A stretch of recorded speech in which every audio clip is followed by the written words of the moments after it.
Hello मित्रों, और कैसे आप सभी लोग। आप सभी का फिर से एक बार स्वागत है हमारी इस कक्षा में। और हम लोग इस दौरान भारतीय संविधान और राज्य व्यवस्था को पढ़ने और समझने की कोशिश कर रहे हैं ना। हाँ जी, यही बात बार बार रिपीट होती है ना हर क्लास में, और करना जरूरी भी है, तो होती है ना। तो हम लोग भारतीय संविधान और राज्य व्यवस्था को पढ़ने के क्रम में मतलब उन सारे प्रावधानों को देखने की कोशिश किए हैं। मतलब हर लेवल पे टच करने की कोशिश किए हैं कि हमारे एग्जाम की डिमांड क्या है, और मतलब उसकी रिलेवेंसी के अकॉर्डिंग हम लोग डिस्कस करते हुए आ रहे हैं गाइस। और जो मेरे एंड पे है ना, भी ऑनेस्टली बोल रहा हूँ मैं कि जो मेरे एंड पे पॉसिबल है मैं डेफिनेटली मैं पढ़ा रहा हूँ। हाँ जी, और मैं मतलब एक सिंपल वे में पढ़ाने की कोशिश कर रहा हूँ कि चीज़ें आपको समझ में आए। और आई थिंक आप इंजॉय कर रहे होंगे, और आप इतना सपोर्ट कर रहे हैं गाइस, उसके लिए भी बहुत बहुत धन्यवाद आपका। और उसके लिए मैं आभारी हूँ कि उसके मतलब और मैं बेहतर करने के लिए उन मतलब आपके सहयोग से, आपके समर्थन से मैं और भी चीज़ें अच्छी करने के लिए हमेशा उत्साहित रहूँगा। वो मेरे मतलब वो मेरे मनोभाव में वो भावना उदित होती रहेगी कि हाँ, मैं आपके लिए कुछ बेहतर करने का प्रयास करूँ। ठीक, तो हम लोग इस टाइम पढ़ रहे हैं मतलब फंडामेंटल राइट, जो कि एक बहुत बड़ा टॉपिक होगा। इसके बाद हम लोग बस एक क्लासेस और लगेंगे इसमें, देन हम लोग ख़त्म कर लेंगे फंडामेंटल राइट को। तो फंडामेंटल राइट ख़त्म करने के बाद हम लोग डीपीएसपी को देख लेंगे, राज्य के नीति निषेध तत्व को। देन फंडामेंटल ड्यूटीज़ को देख लेंगे ना। फिर उसके बाद कुछ छोटे मोटे टॉपिक रह जाएंगे, जैसे कि जो भी रह जाएंगे मतलब उसके बाद है तो कार्यपालिका को देख लेंगे, फिर उसके बाद विधायिका को देख लेंगे, फिर न्यायपालिका को देख लेंगे, और उसके बाद जो अन्य होंगे उनको देख लेंगे। ठीक, तो ये बहुत बड़ा है ना, इतना ही बोल दिए इतना से नहीं होगा, मतलब इसमें बहुत कुछ छुपा हुआ है अन्य में। हाँ, तो उन सारे, लेकिन आप उसकी टेंशन न लो, आपको मैं एक बेहतर चीज़ देने का ज़रूर प्रयास करता हूँ। और अपने एंड पे जो मेरे लिए पॉसिबल है मैं डेफिनेटली वो चीज़ बेहतर करने की कोशिश आपके लिए करता हूँ हमेशा, और मैं करता रहूँगा। ठीक है, हाँ, आप उसकी टेंशन ना लो जी, और वो सब आप मेरे पे छोड़ दो। आप बस ध्यान दो, किसी भी चीज़ को कर रहे हो तो उसको पूरी ईमानदारी से करो। और एक चीज़ होती है क्लास में ना, मैं पहले दिन ही बोला था आपसे कि ध्यान चाहिए आपका इस क्लास में। तो स्टार्टिंग में तो बहुत सारे टेक्निकल एरर थे, पेन नहीं चल रही थी ना, सबसे बड़ा इशू तो वही था। उधर से कमियाँ दूर हो जाती हैं गाइस, वो थोड़ा वक्त लगता है ना।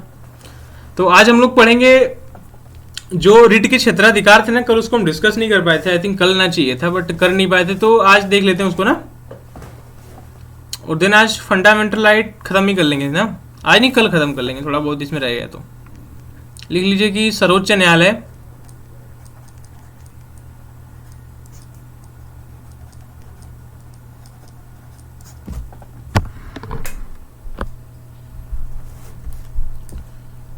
एवं उच्च न्यायालय, मतलब उच्चतम न्यायालय एवं उच्च न्यायालय, मतलब supreme court and high court की रिट क्षेत्राधिकार।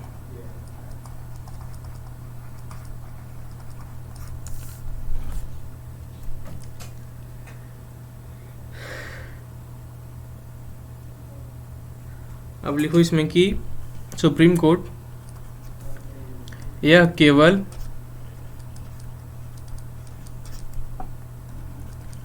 मौलिक अधिकारों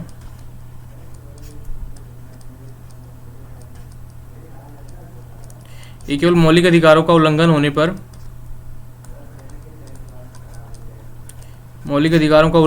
पर रिट जारी कर सकता है।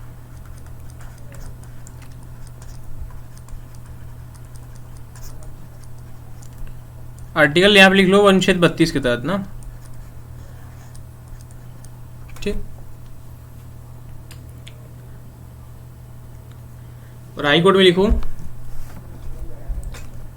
कि हाई कोर्ट मतलब इसमें कि या ऐसे लिख दूं, समझ जाओगे। फंडामेंटल राइट मतलब यह मौलिक अधिकार, यह मौलिक अधिकारों के साथ साथ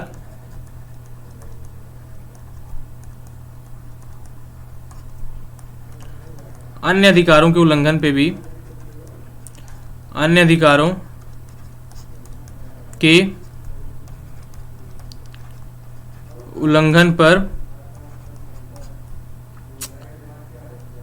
भी रिट जारी कर सकता है।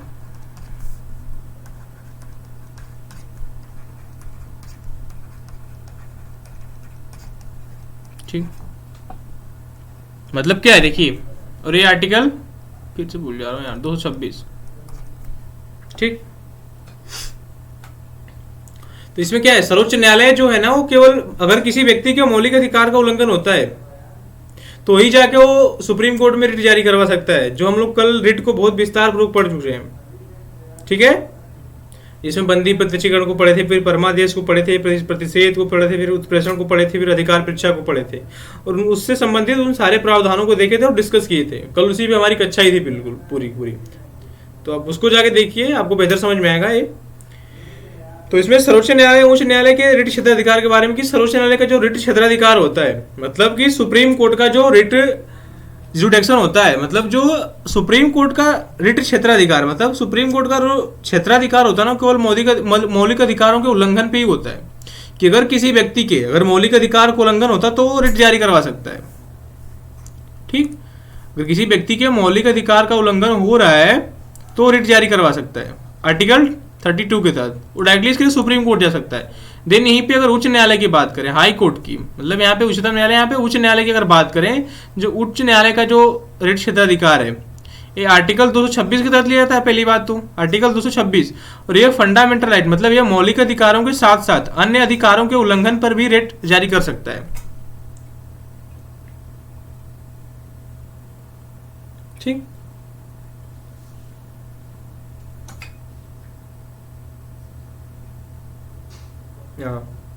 लेकिन सुप्रीम कोर्ट जो है ना, जैसे कि सुप्रीम कोर्ट,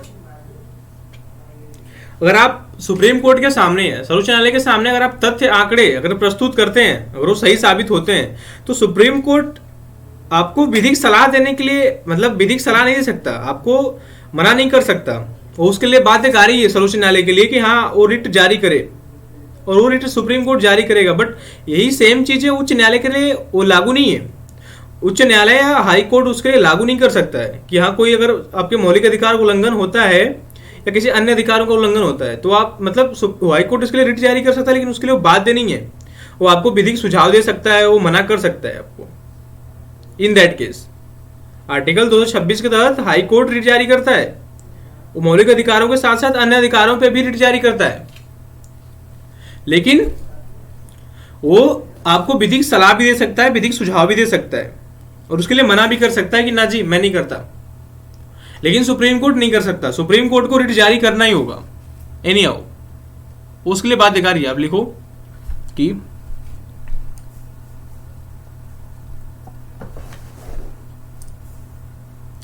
यदि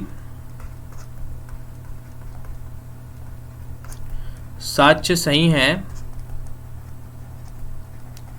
तो सर्वोच्च न्यायालय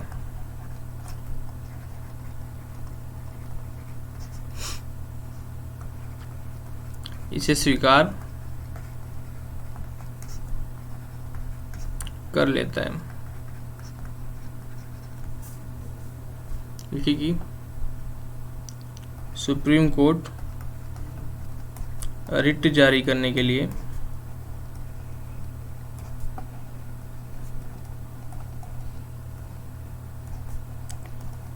बाध्य है। ठीक, वह कोई विधिक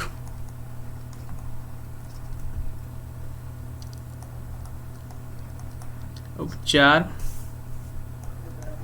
सुझाकर रिट जारी करने से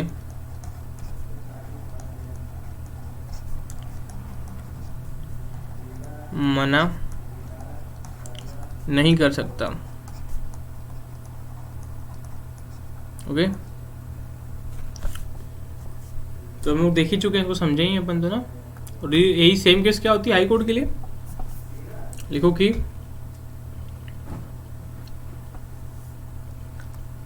यही यदि उच्च न्यायालय हाई कोर्ट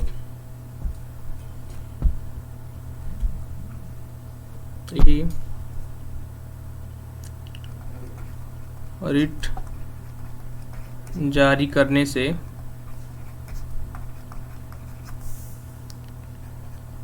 मना कर सकता है।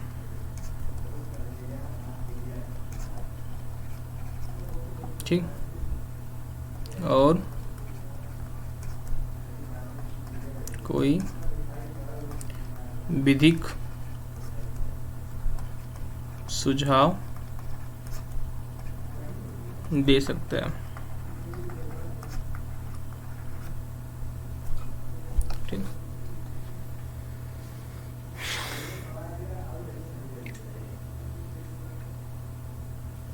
ठीक है। हाई कोर्ट उसके लिए बाध्यकारी नहीं कि वो रिट जारी करेगा ही, उसका क्षेत्राधिकार भले कहीं न कहीं बड़ा है यहाँ पे, कि मतलब इसका जो क्षेत्राधिकार हो कहीं न कहीं बहुत बड़ा है, वो मौलिक अधिकारों के साथ साथ अन्य अधिकारों पे भी रिट जारी कर सकता है, लेकिन वो इसके लिए बाध्यकारी नहीं है। हाँ, इसके लिए वो बाध्यकारी नहीं कि वो रिट जारी करेगा ही। लेकिन सुप्रीम कोर्ट बाध्यकारी है, सुप्रीम कोर्ट के लिए वो चीजें बाध्यकारी हैं, ये बाध्य सुप्रीम कोर्ट के लिए कि आपको आप मतलब विधिक उपचार सुझा गए, आप रिट जारी करने से मना नहीं कर सकते।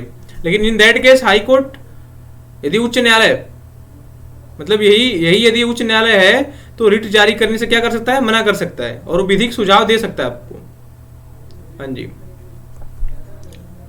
क्योंकि जो मौलिक अधिकारों को संरक्षक के रूप में माना जाता है, कि जो मौलिक अधिकारों का संरक्षक हो सर्वोच्च न्यायालय को माना जाता है, कि सर्वोच्च न्यायालय मौलिक अधिकारों का संरक्षक है, वो हमारे मौलिक अधिकारों को सुरक्षित रखता है, या हमारे मौलिक अधिकार के प्रति हमको संरक्षण देता है, ये सर्वोच्च न्यायालय है। ठीक है,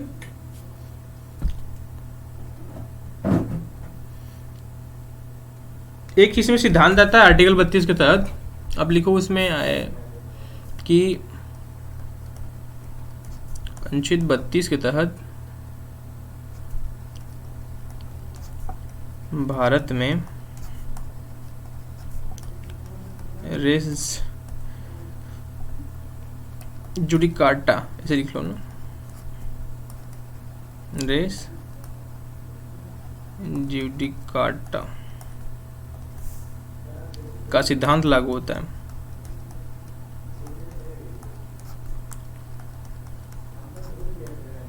का सिद्धांत लागू होता है। ओके, तो क्या है, इस भी देखते हैं इसको, रेस जुडिकाटा का सिद्धांत क्या है देखते हैं ना।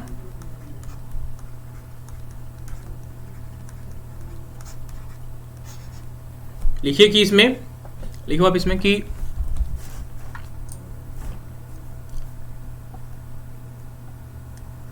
इससे तात्पर्य है कि पेन कभी कभी ना है कि यदि न्यायालय में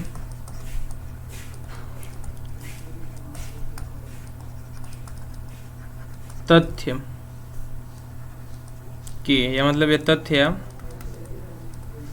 साक्ष्य के आधार पर किसी मामले को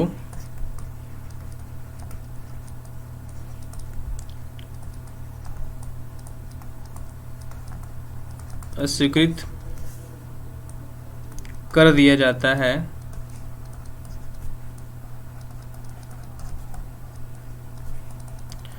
तो दोबारा न्यायालय के सामने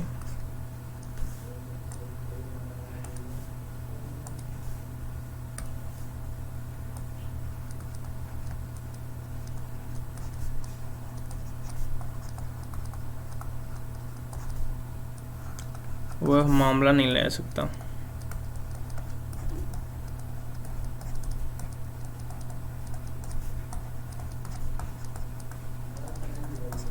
ठीक, मतलब रेस जुडिकाटा क्या कहता है, मतलब रेस जुडिकाटा का जो सिद्धांत है उससे ही परिलक्षित होता है कि जो न्यायालय में अगर कोई व्यक्ति जाता है कि हाँ जी मेरे मौलिक अधिकारों का उल्लंघन हुआ है, और सुप्रीम कोर्ट के सामने वो अपने तथ्य आंकड़े अपने साक्ष्य प्रस्तुत नहीं कर पाता और सुप्रीम कोर्ट उस चीज को अस्वीकृत कर देता है, तो वही व्यक्ति दोबारा न्यायालय के सामने वो मामला लेके नहीं जाएगा। अगर वो जाएगा भी तो कोई दूसरा मामला लेके जाएगा, लेकिन उस मामले को लेके वो फिर से सुप्रीम कोर्ट नहीं जा सकता। हाँ जी, इस मतलब देख लीजिए कि यदि न्यायालय में तथ्य या साक्ष्य के आधार पर किसी मामले को अस्वीकृत कर दिया जाता है, अस्वीकृत कर दिया जाता है, तो दोबारा न्यायालय के सामने वो मामला नहीं लाया सकता। मतलब आप उसी मामले को लेके या उसी मुद्दे को लेके आप दोबारा सुप्रीम कोर्ट नहीं आ सकते हो। रेस जुडिकाटा का सिद्धांत इस पे लागू इसलिए होता है कि एक मैटर में, जैसे हर मैटर में नहीं, से बंदी प्रत्यक्षीकरण में समानता कर दिया जाता है, दोबारा भी सुनवाई कर ली जाती है। अभी देखते हैं उसको हम लोग आगे, लेकिन समानता यही है ना। हाँ जी,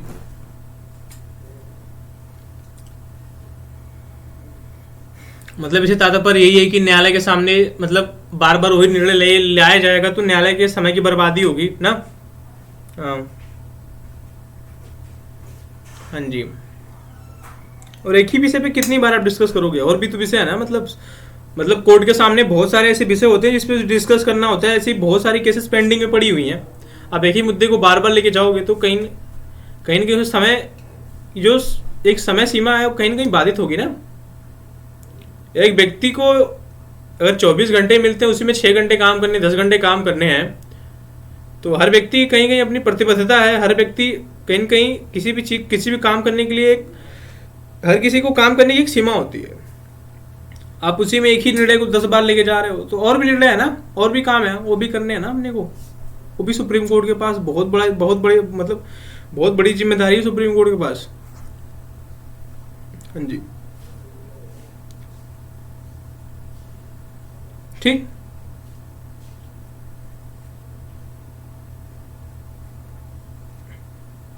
एक लाइन इसमें लिख लो बस, पावर आपकी।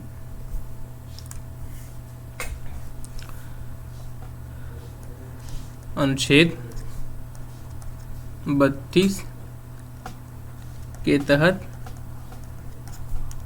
या अनुच्छेद 226 के तहत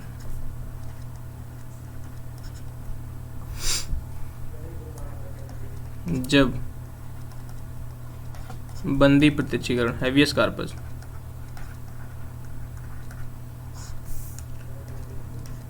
रिट की मांग की जाती है,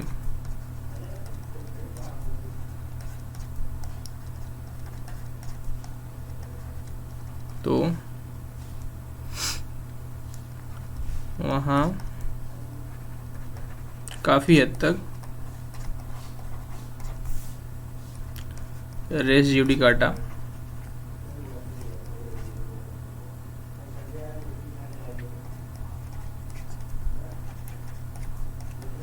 का सिद्धांत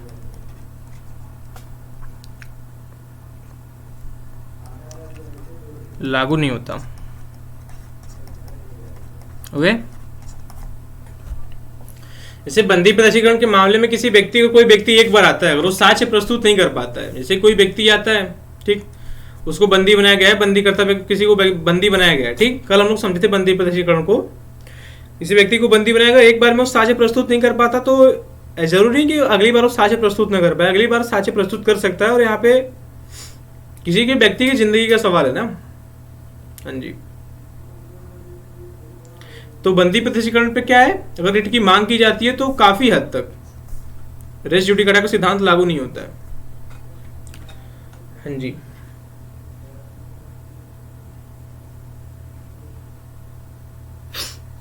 ओके। देन हम लोग मूव करते हैं नेक्स्ट आर्टिकल पे, अनुच्छेद 33।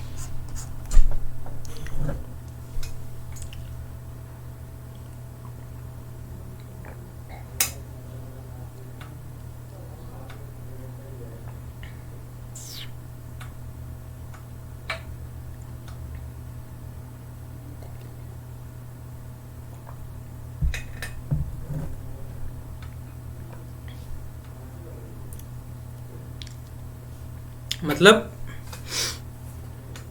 आर्टिकल 33 ये संसद को अधिकार देता है कि जैसे कि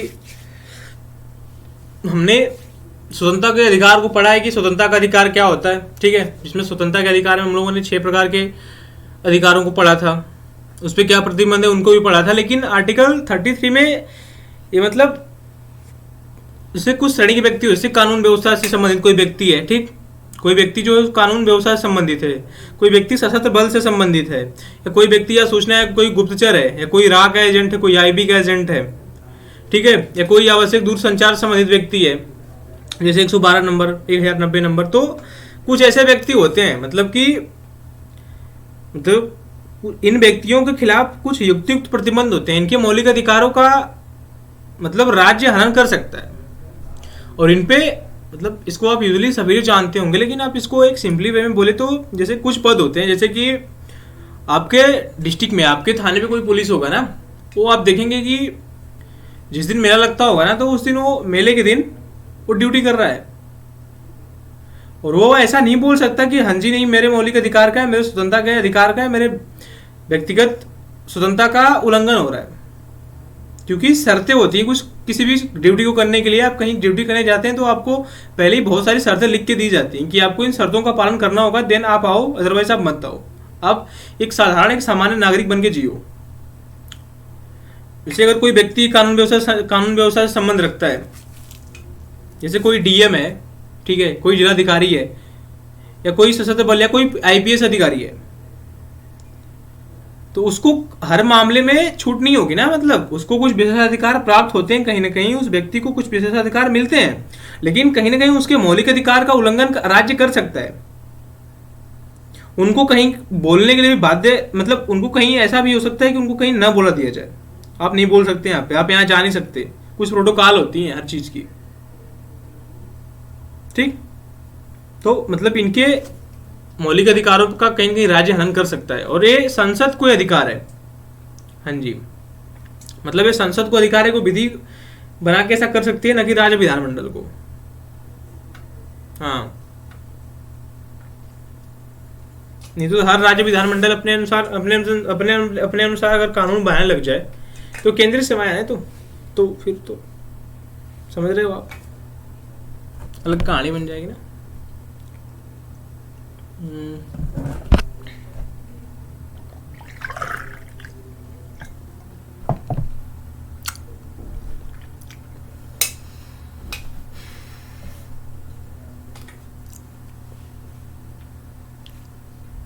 देखो आपकी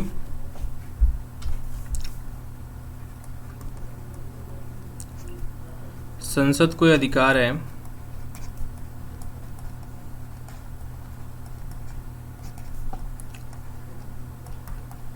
कि वह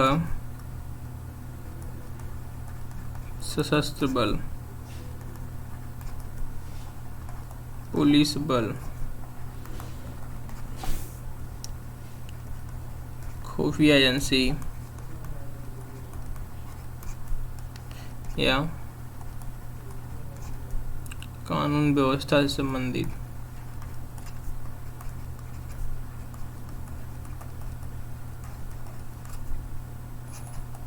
व्यक्ति के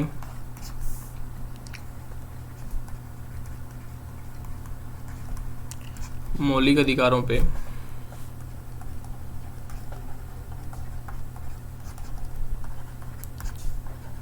युक्तिक प्रतिबंध लगा सकता है।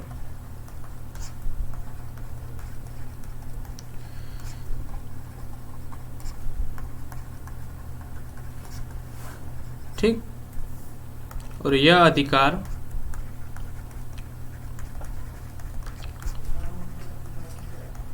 केवल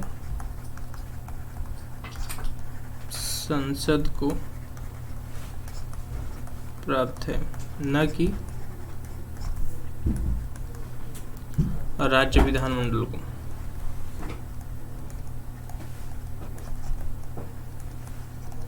ओके,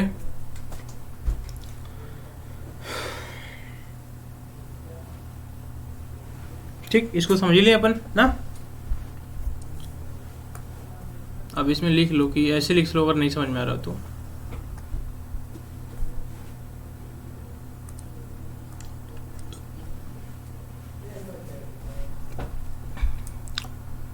इसमें कानून व्यवस्था से संबंधित व्यक्ति,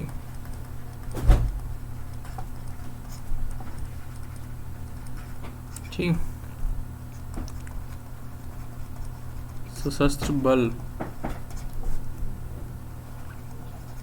के सदस्य, ठीक। और सकते हो कि असूचना प्राप्त या गुप्तचर खुफिया एजेंसी से संबंधित व्यक्ति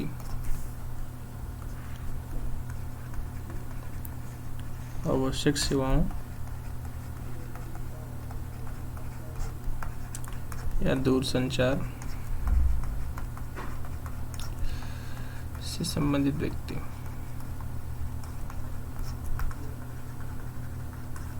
ओके, जैसे कानून व्यवस्था से संबंधित, जैसे कानून व्यवस्था से संबंधित मतलब कोई डीएम है, कोई जिलाधिकारी है, कोई आईपीएस है, ठीक है।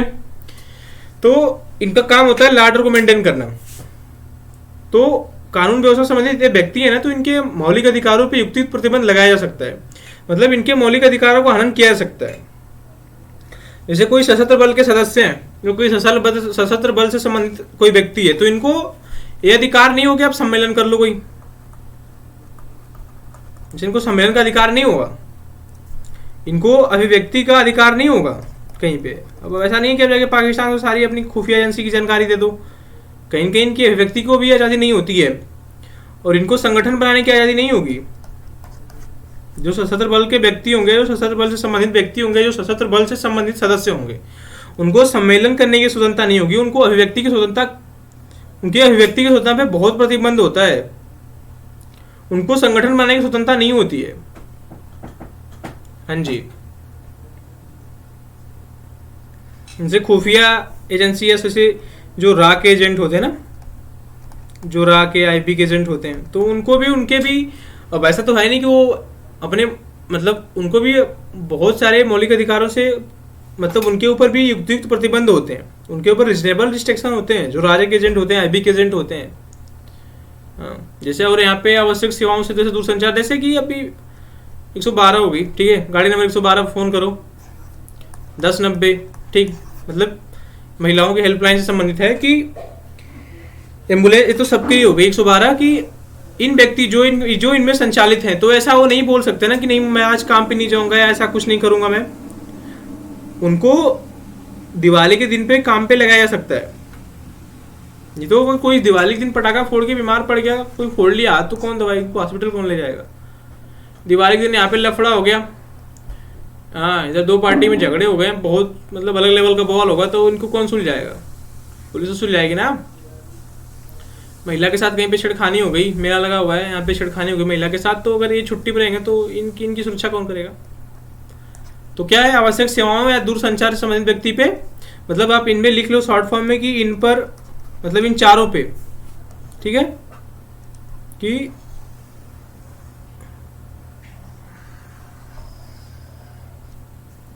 इन पर, या इनके लिख लो कि इनके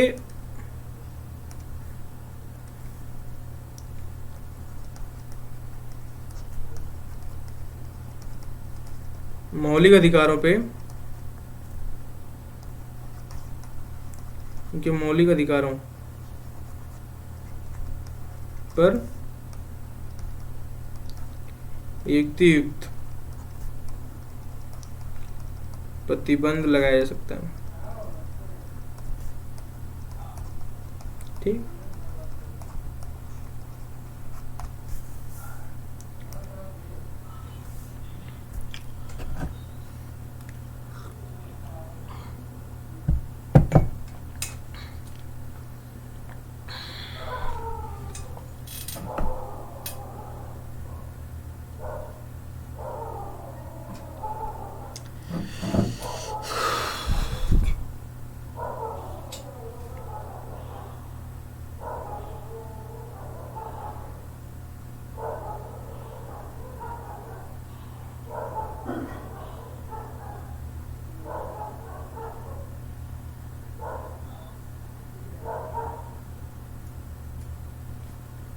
उनकी व्यक्ति भी कोई आज़ादी नहीं है, आप उस पर रिस्ट्रिक्शन नहीं लगा सकते, वो भोगेंगे। हाँ जी।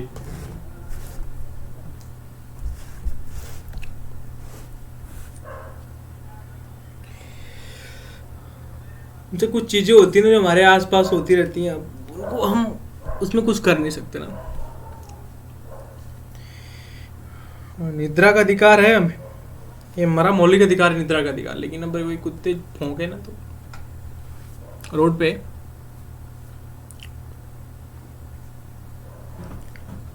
छोड़ो, चलिए ठीक है ना। आर्टिकल 34 को देखते हैं हम ना अपन, कि आर्टिकल 34 में क्या प्रावधान है।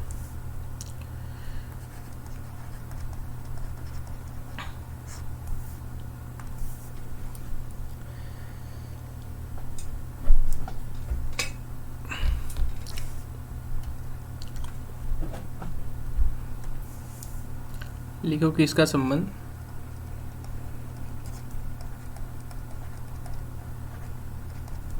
मार्शल लॉ से, मतलब इसका शाब्दिक अर्थ होता है सैनिक कानून। इसको कहीं संविधान में परिभाषित नहीं किया गया, लेकिन ठीक, सैनिक कानून। ये जो मार्शल लॉ है ना, ये अंग्रेजी कानून से लिया गया, मतलब ये अंग्रेजों से लिया, अंग्रेजी कानून से लिया गया।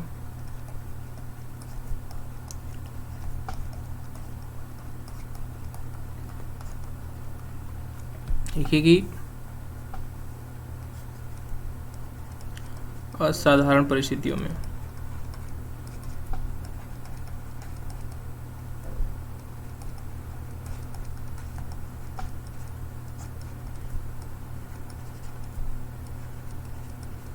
जैसे युद्ध ना, अशांति, दंगे, हाँ, कानून का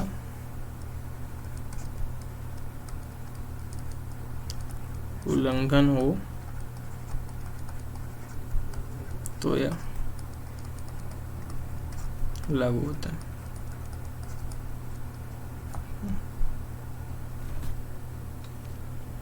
देखिए कि जब किसी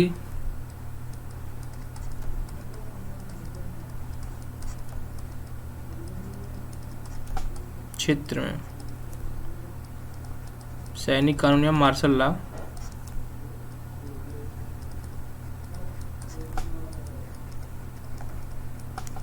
लगाए जाते हैं तो उस क्षेत्र में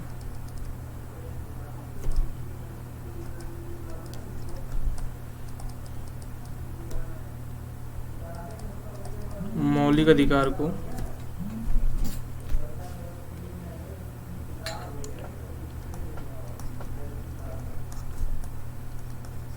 को कम किया जा सकता है। ठीक, जैसे कि जब किसी क्षेत्र में सैनिक कानून लागू हो, जैसे कोई पर्टिकुलर एरिया उसमें मार्शल लॉ लागू है ना, तो वहां पे वो मतलब इसे मतलब कि जहां पे मार्शल लॉ मतलब ये असाधारण परिस्थितियों में पहली बात तो लागू होता है कि असाधारण परिस्थितियां क्या हो सकती हैं। जैसे कहीं पे युद्ध छिड़ गया है, युद्ध हो गया, ठीक है, अशांति है, कहीं दंगे भड़क गए, कहीं पे कानून का उल्लंघन हो रहा है, वो कानून के अनुसार वहां व्यवस्था चल ही रही है, बिल्कुल कानून धक्की धज्जियां उड़ रही है, तो यह लागू होता है। क्या लागू होता है? मार्शल लॉ, सैनिक कानून। मतलब जब किसी क्षेत्र में सैनिक कानून लगाए जाते हैं ना, जब कहीं पे सैनिक कानून अप्लाई होता है तो वहां के उस क्षेत्र के मतलब सैनिक मार्शल लॉ जो किसी विशेष क्षेत्र पे लगाए जा सकते हैं। ऐसा नहीं है कि ये पूरे देश पे एक साथ लागू होगा। इतना बड़ा देश है तो यहाँ पे भी लग सकता है, यहाँ पे भी लग सकता है, यहाँ पे भी लग सकता है, इतने बड़े क्षेत्र में भी लग सकता है, जहाँ पे असाधारण परिस्थितियाँ जहाँ पे हो जाए, मतलब जहाँ पे असाधारण परिस्थितियाँ जैसे युद्ध जैसी गतिविधियाँ जहाँ पे संचालित हो जाए, जहाँ पे अशांति हो जाए, जहाँ पे दंगे भड़क जाए, जहाँ पे कानून का उल्लंघन हो जाए, तो ये मार्शल लॉ या सैनिक कानून लागू हो जाता है। और जो जहाँ पे जिस क्षेत्र में सैनिक कानून लागू होता है ना, जहाँ पे मतलब इन पर्टिकुलर एरिया जहाँ पे सैनिक कानून, जहाँ पे मार्शल लॉ लागू हो गया ना, जहाँ पे लगाए जाते हैं, तो उस क्षेत्र में उस क्षेत्र में मौलिक अधिकार को ना, वहाँ पे जो क्षेत्र होता है, स्पेसिफिक क्षेत्र जो होगा ना, वहाँ के जो मौलिक अधिकार होंगे ना, वो मौलिक अधिकार को कम किया जा सकता है। हाँ जी, ठीक। हाँ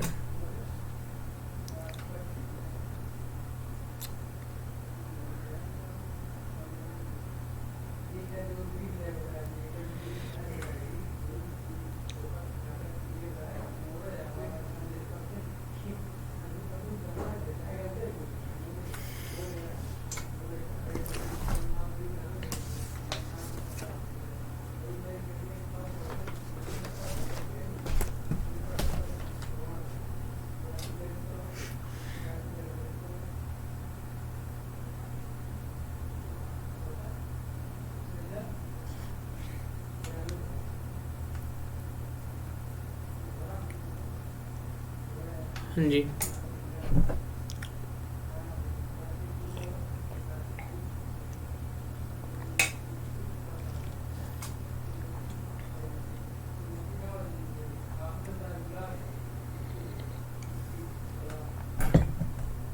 मतलब कि अगर कोई क्षेत्र है या या कोई ऐसी चीज है देश की अखंडता के लिए खतरा उत्पन्न हो रही है, देश की अखंडता के लिए किसी चीज से अगर खतरा उत्पन्न हो रहा है तो उस क्षेत्र में सेना का नियंत्रण हो सकता है, और उसको उस क्षेत्र को सेना अपने मतलब सामान्यतः सेना अपने प्रशासन से उसको संचालित करेगी। हाँ, मतलब उस क्षेत्र में सेना की शक्तियां बढ़ा दी जाती हैं। हाँ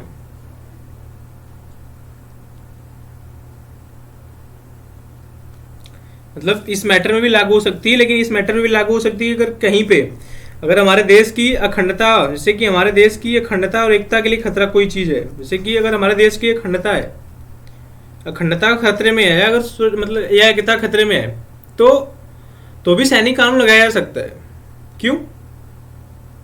अगर हम सैनिक कानून लगाए तो क्यों लगा रहे हैं? क्योंकि हमारे देश की अखंडता बची रहे, हमारे देश में शांति बनी रहे। हाँ जी।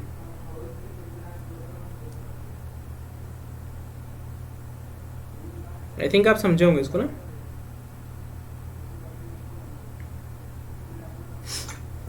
अब इसके ऊपर में लिख लो, जैसे कि बहुत ही इसको भारतीय संसद ने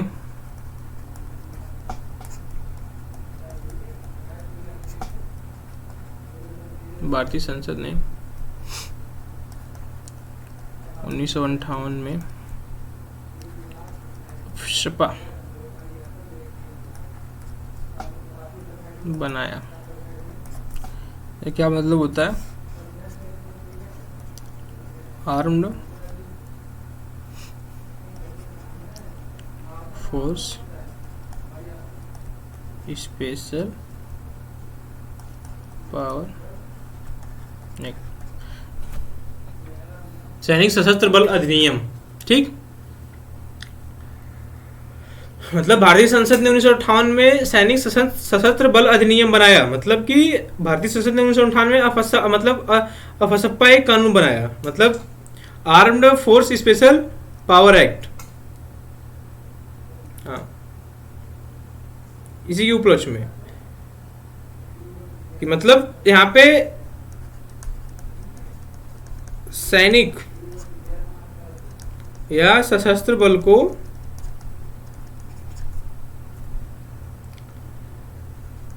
ज्यादा अधिकार दिए जाते हैं।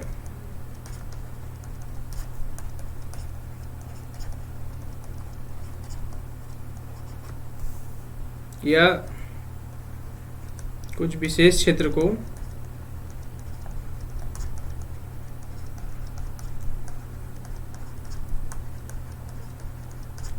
सेना के नियंत्रण में दे दिया जाता है। ठीक।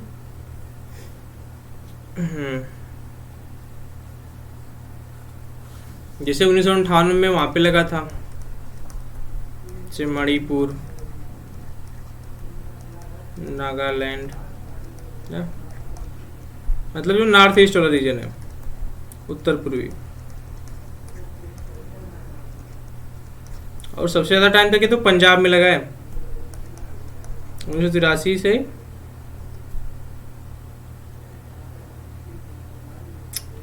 1997 तक पंजाब में लगाया गया था। जैसे कि सैनिक सशस्त्र बल वहीं पे लगाए सकते हैं जहाँ पे अशांति हो, जहाँ पे दंगे हो, जहाँ पे कानून व्यवस्था का उल्लंघन हो, तो उसके लिए हमारी संसद एक कानून लेके आती है जिसका नाम है arm force special provision act, विशेष सशस्त्र बल अधिनियम। तो इसमें क्या कहा जाता है, इसे armed force special provision act 1958। इसमें क्या है, सैनिक या सशस्त्र बल को ज्यादा अधिकार दिए जाते हैं। मतलब कुछ विशेष क्षेत्र को, जो जिस क्षेत्र में असाधारण परिस्थिति है, जिस क्षेत्र में असाधारण परिस्थितियां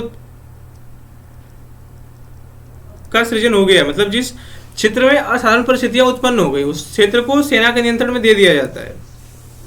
जैसे कि मणिपुर में, जैसे कि जो उत्तर पूर्वी के राज्य है ना, आप उसमें हमेशा सुनते हो कि अलगाववादी नारे लगते रहते हैं उसमें कि हमें एक अलग स्टेट का दर्जा चाहिए, या खालसा, मतलब जो पंजाब है ना, वो एक अलग स्टेट या एक अलग देश की मांग कर रहा था वो दैट टाइम। अब देखो कितना ज्यादा टाइम तक यहाँ पे लगा है, देख लो। 1983 से 1997 तक लगा था यहाँ पे, सैनिक कानून लागू था वहां पे। हाँ जी,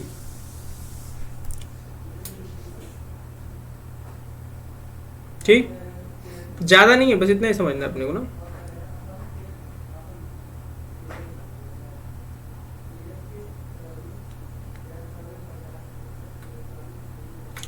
और एक लास्ट आर्टिकल है हमारे, आर्टिकल 35। इसमें लिख लो आपके पास एक लाइन की, मौलिक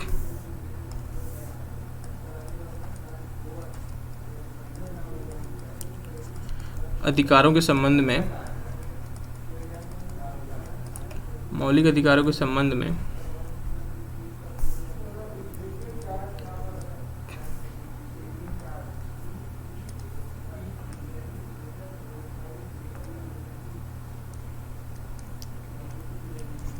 कानून बनाने का अधिकार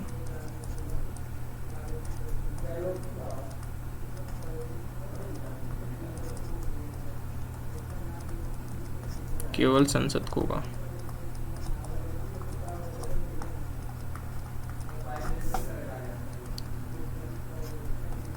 राज्य विधानमंडल को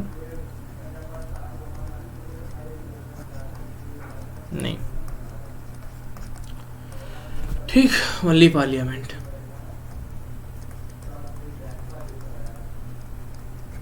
can make law regarding fundamental right. तो आर्टिकल 35 पे कहता है कि मौलिक अधिकारों के संबंध में जो कानून बनाया जा सकता है, किसी भी प्रकार का जो कानून बनाया जाएगा जो कि मौलिक अधिकारों से संबंध रखता हो। जैसे कोई कानून बनाते हैं, जो कानून है वो मौलिक अधिकारों से संबंध रखता है, तो कानून केवल संसद बना सकती है, ना कि राज्य विधानमंडल कोई ऐसा कानून बना सकती है। ठीक, और हम लोग इसको पहले देख चुके हैं ना, जो भी कानून बनाई है राज्य विधानमंडल कोई कानून नहीं बनाई इसको मौलिक अधिकार के संदर्भ में। मौलिक अधिकारों के संबंध में आप बस इतना ही याद रख लो कि मौलिक अधिकारों के संबंध में बस जो कानून बनाने का अधिकार होगा वो केवल संसद को होगा, राज्य विधानमंडल को अधिकार नहीं है। ठीक,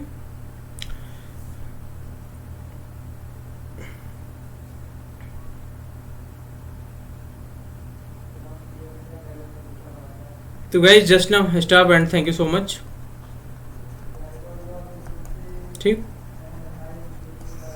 थैंक यू सो मच, जय हिंद। एंड आई होप कि आपको समझ में आया होगा, और आपको जो भी नहीं समझ में आया आप डेफिनेटली कमेंट बॉक्स में आप कमेंट करो।